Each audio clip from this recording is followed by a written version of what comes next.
Hi, I'm Sunny. And I'm Rico. Let's dive a little deeper into the great protocol of Oracle Free Dollar.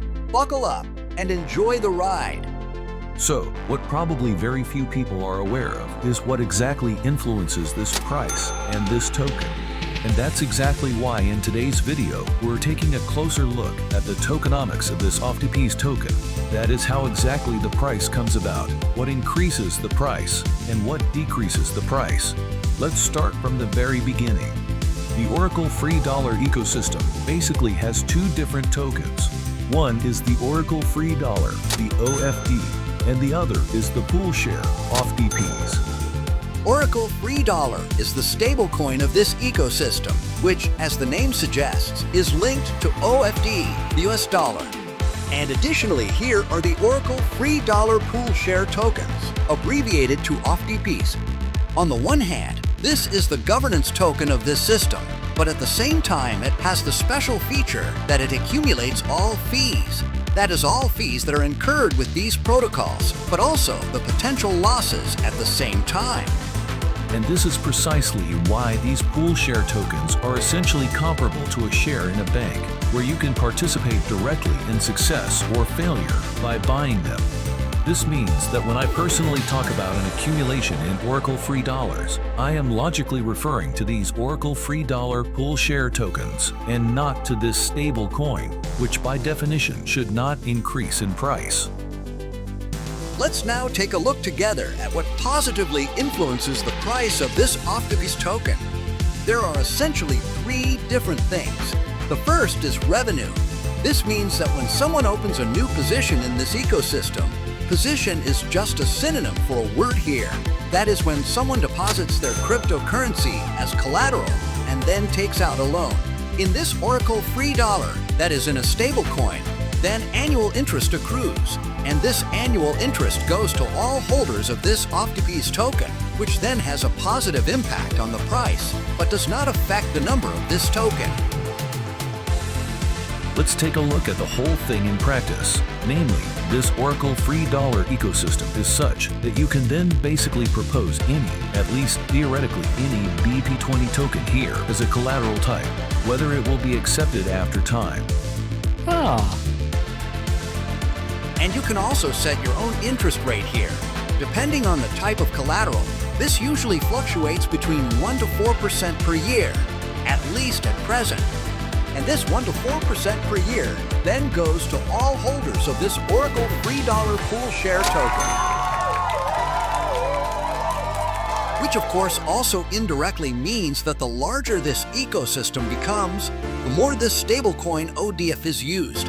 For example, for this type of position, the more capital will naturally flow into this OFDPS token and, of course, many people want to earn money from it. And that is also the long-term vision for this Oracle Free Dollar, that it will become the #1 decentralized stablecoin in the DeFi space and will actually be used as a means of payment in the future, meaning that people worldwide, for example, or businesses worldwide will accept this stablecoin as payment. That is at least the very long-term vision. At the moment, it is still in its absolute early stage. I mean, the OFDPS token or the stablecoin, for example, doesn't even have a listing on CoinMarketCap, so it's still in its early stage at the moment, which of course also indirectly means what potential the projects could still have in principle. Incidentally, you could also theoretically propose an interest rate of 0% here. But then the probability is relatively high that someone from these OFDPS holders will actually veto it. That is, that your position will not be accepted here due to the fact that they earn these OFDPS holders accordingly, logically. The only exception, but this is already quite about pack mechanisms, is if this ODF, that is the stable coin, is actually depacking upwards, that is more expensive than a US dollar, then it could theoretically actually be possible that the governance, or rather the people who hold the OFDPS token, do not veto it, due to the fact that if you then actually take out this loan and then sell these tokens, then this pushes the price down and brings this stablecoin back to the packing. But as I said, that's a bit too deep for me. Today, I want to focus primarily on the OFDPS token. The second point that can have a positive influence on the OFDPS price is potential liquidation profits, which have a positive influence on the price, but not on the number of tokens. Liquidation profits means that the moment a position is under-collateralized, that is, if the price falls below the liquidation price accordingly, then someone can challenge a position, which essentially means that a liquidation procedure is then initiated via an option. Let's take a look at a very simplified example of what this could look like in practice. Let's assume that you have a collateral of 10 Bitcoins, deposit them as collateral, then take out or want to take out a loan of 500,000 of these US dollars. That is, these Oracle free dollars. Your liquidation price is therefore approximately 50,000 US dollar. In addition, there's a so-called minter's reserve. You can essentially imagine a kind of safety mechanism for a potential liquidation that can take place, which in the example, at least now, is 20%. This means that this minter's reserve is deducted from this 500,000. So you don't get the full 500,000 in your wallet, but in any case, only 400,000 minus the interest. But for the sake of simplicity, let's just disregard this at this point.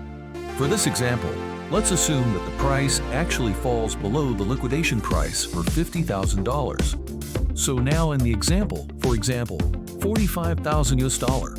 So in this case, someone could challenge your position.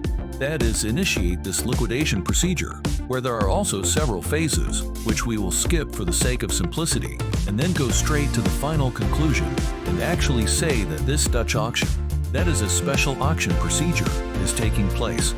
This would then essentially mean that people can bid on your position, and so on your 10 Bitcoins.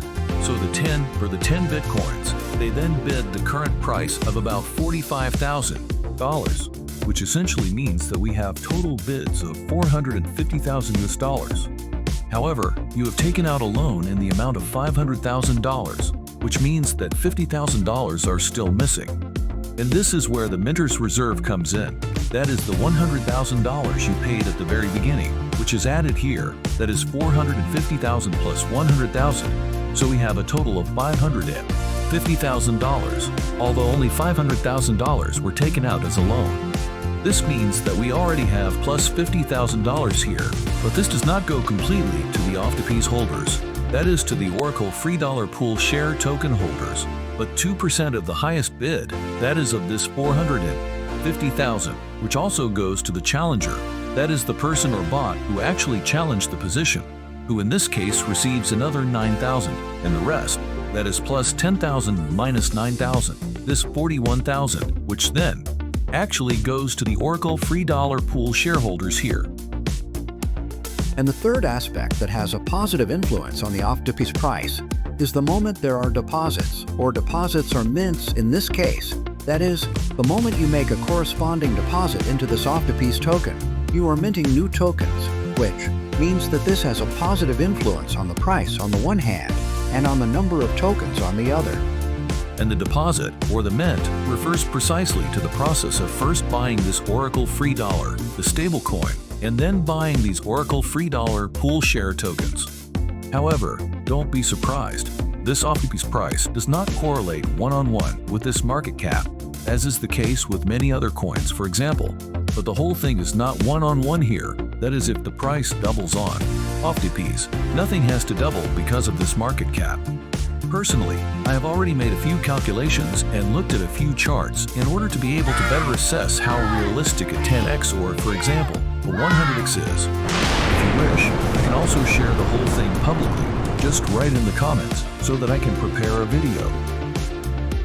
Now, how exactly the OFDPS price or the offer is influenced can be derived from this power law, which essentially means that if this equity capital increases by a factor of k, the OFDPS price increases by k to the power of 2/3, and the OFDPS offer increases by k to the power of 1/3. You don't need to remember this at this point. It is relatively irrelevant in practice, but essentially shows that the OFDPS price and the market cap do not move one-to-one. Just for the sake of completeness, one could theoretically argue that this governance aspect also has a positive influence on the price. If you have to hold 2% of other OFDPS tokens in order to actually be able to initiate a veto.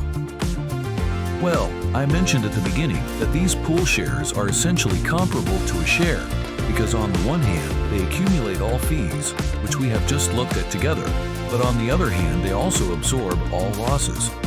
So let's take a look together at what can actually have a negative impact on this price. There are essentially two different aspects. Firstly, liquidation losses. That is the process that we looked at together earlier. Not only can profits arise, but also losses, which can accordingly reduce the price here, but have no influence on the number of tokens. Let's go through the exact same example as before, where we have a collateral of 10 bitcoins, an open loan of around $500,000, a liquidation price of around $50,000, and a miner's reserve of 20%, which in this case is around $100,000. If the Bitcoin price in this scenario were to fall significantly more than in the first scenario, so that the liquidation is only carried out at a price of around $35,000, that is around 30% below the liquidation price, then the whole calculation would look a little different.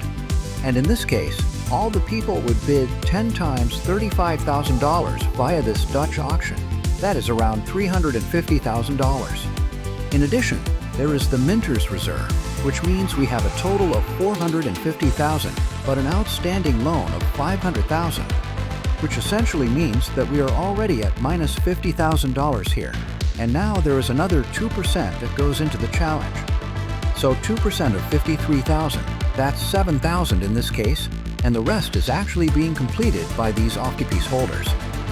This means that at least this minus $57,000 will be taken from this pool. Of course, this also means in practice that these OFDPS holders also have a financial incentive.